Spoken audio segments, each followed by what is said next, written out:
My name's Nigel Healey. I'm a professor and pro-vice-chancellor international at Nottingham, Trent University. The higher education system in China is huge, well over 2,500 universities and colleges. It's extremely hierarchical. Everything is ranked in China.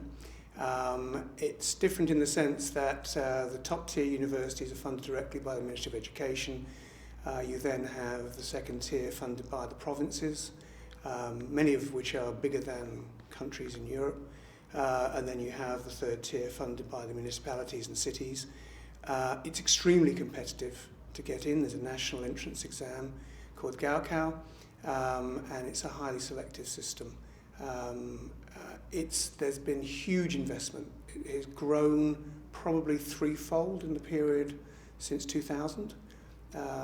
Participation rates now around 30% in China, but that's a tripling over a 15-year period. It's almost incomprehensible to understand the rate of growth of that sector.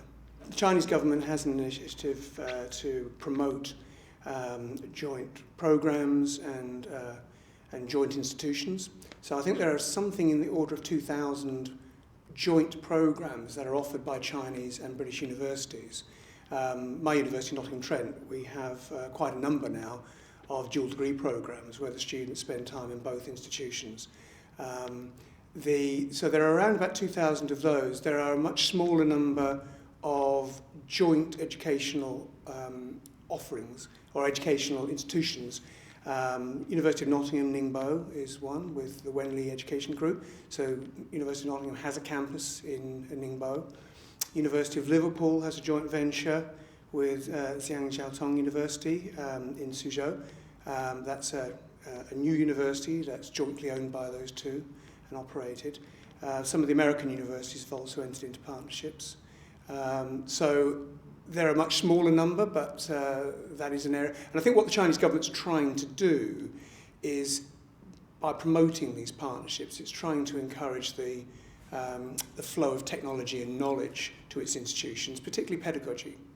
I think my favourite thing about travelling and experiencing other cultures is that it just, I kind of call it to my, describe it to my students as ontological shock. It kind of changes your perception of reality because everything is done slightly differently in ways that you don't fully understand, and it really challenges you to make sense of the world you're working in. So things are superficially similar, but then below the surface there are often significant differences in terms of the relations between students and faculty and so on.